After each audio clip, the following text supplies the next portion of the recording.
Bonjour, chers parents et chers enfants. Je m'appelle Osanne Juteau, je suis enseignante de la lenteur. Aujourd'hui, il fait 30 degrés Celsius dehors. J'entends le bruit de la tondeuse. Mes enfants sont dehors avec leur papa. Le temps un peu de la crème glacée, marcher nu-pied sur le gazon, de s'amuser. Alors, le beau temps est très bienvenu. Et en fait, j'ai envie de vous parler d'un enjeu de société qui est la déconnexion de la nature que les enfants ont et même les adultes. C'est-à-dire le temps passé dehors est de plus en plus diminué. Et c'est un concept qui a été développé par Richard Louv. C'est un journaliste et un auteur qui a écrit le livre Last Child in the Wood. Il appelle le déficit nature. Alors, c'est la déconnexion de notre lien avec la nature dû à notre mode de vie, souvent sédentaire, très pressé. Il y a aussi plein de facteurs du quotidien qui peuvent être stressants à gérer. Alors, tout ce qui est métro, boulot, dodo fait en sorte qu'on inclut de moins en moins de temps à être dehors. Et puis, selon l'Institut national de santé du Québec, au Canada, en moyenne, un enfant passe 7 heures d'écran au quotidien. Et en plus, le temps en classe, il y a aussi les activités, les loisirs qui se font à l'intérieur. Alors, ça fait beaucoup d'activités en dedans. Alors, ce qu'il faut faire, c'est de renverser la tendance de faire des activités de plus en plus dehors. Et c'est pas simple nécessairement. Puis, je pense que dans le quotidien, j'ai lu certaines informations, par exemple des témoignages d'une maman qui fait la routine du matin avec sa famille, mais de manière un peu condensée, et dit aux enfants, nous allons jouer dehors avant d'aller à la garderie ou à l'école. Et ça, quand c'est inclus dans la routine, ben, il est possible d'avoir ces petits temps-là. C'est pas obligé d'être des grandes périodes, mais ça peut faire la différence.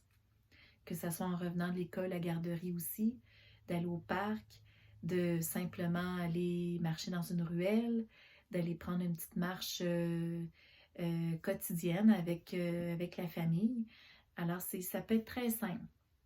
Et les raisons qui sont nommées, pourquoi les parents, il y a peu de temps offert aux enfants de jouer librement dehors, eh bien, il y a le côté très, évidemment, les espaces-temps qu'on doit inclure dans le quotidien, mais aussi la peur ou l'insécurité face à laisser l'enfant jouer seul dehors.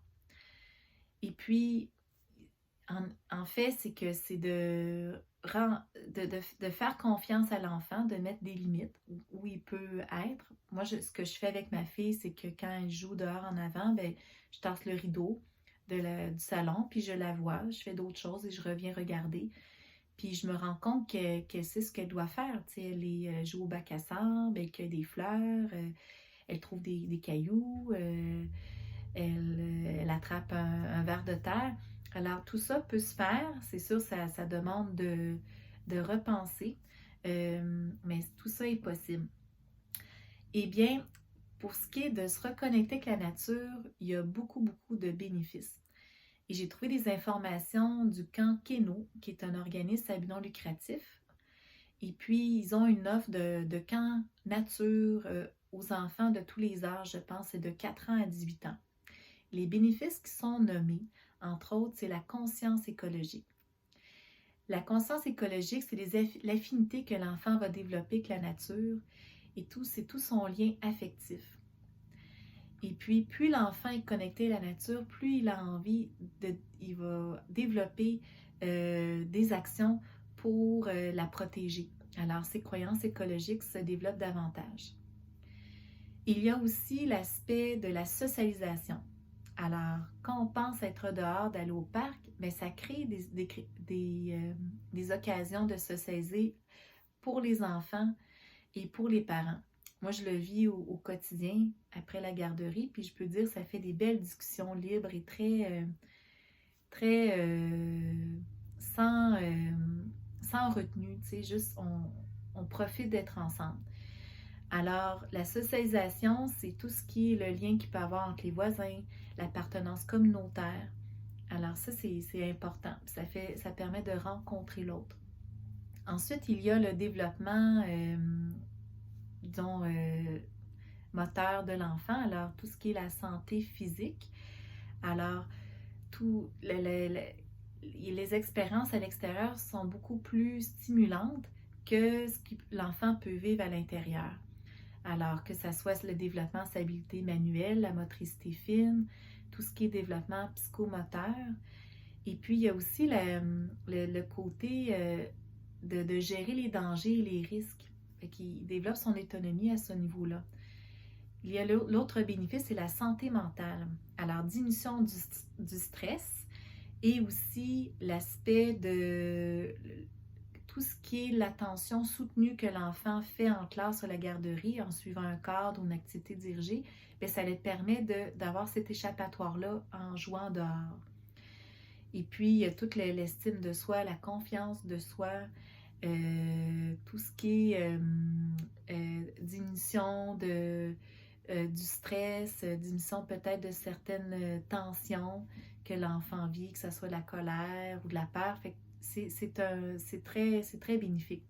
Il est même dit que plus on développe notre lien à être dehors, c'est-à-dire de simplement jouer dehors ou être dehors, plus on se sent heureux. Et je pense que c'est réel, les études qui le démontrent. Après, bien, il y a tout le côté développement global de l'enfant, alors que ça stimule son imagination, sa créativité, son sentiment de liberté qui est très important.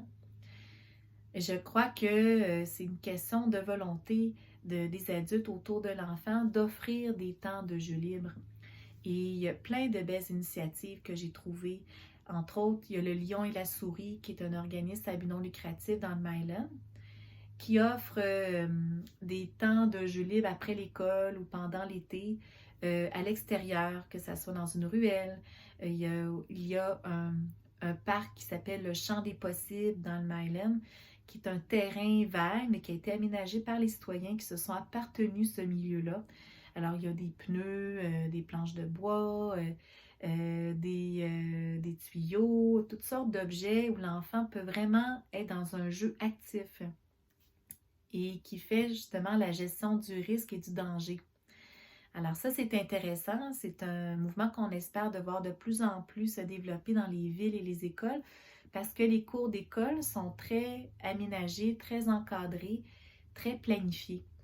C'est bien, mais on peut faire beaucoup plus en offrant des éléments de la nature, puis où l'enfant va lui-même créer ses jeux, que ce soit de mettre des roches, le sable, de l'herbe, un jardin, des arbres fruitiers. Tout ça est une question de volonté, mais ça se développe. Il y a une autre initiative que j'ai vue, c'est la coopérative Enfants Nature, développée par Sylvie Gervais, qui est je pense, une professeure qui a travaillé dans le domaine du plein air. Elle est reliée à l'Université du Québec de Trois-Rivières et elle offre la formation et de l'accompagnement pour les garderies, les écoles, pour davantage emmener la pédagogie du plein air et jouer dehors. Alors tout ça, ce sont des belles pistes avec lesquelles on peut travailler avec nos enfants. Et être adulte, ben, c'est d'offrir un regard, c'est-à-dire d'accompagnement et de sécurité, mais de laisser faire l'enfant. Alors ça, avec le temps, je pense qu'on peut avoir ce rôle-là, de laisser jouer librement l'enfant. Et d'ailleurs, j'ai une bonne nouvelle à vous annoncer pour l'école La Lenteur. Eh bien, j'ai trouvé un poulailler de 5 poules que je vais accueillir bientôt cet été. Des poules de race Plymouth. Et peut-être que je pourrais lancer une invitation de trouver des prénoms aux poules. Et ça, c'est des poules pondeuses. Alors voilà, on va avoir notre poulailler urbain à l'école de La Lenteur. Ça, j'en suis très heureuse. Voilà, c'est ce que je voulais vous partager de l'importance de se lier à la nature, de jouer librement dehors et comme adulte d'être un adulte bienveillant et accompagnant, mais tout en laissant l'enfant explorer, découvrir et de gérer le risque. Alors, j'espère de vous retrouver la semaine prochaine. Prenez soin de vous. Bisous, bisous. Psh, psh.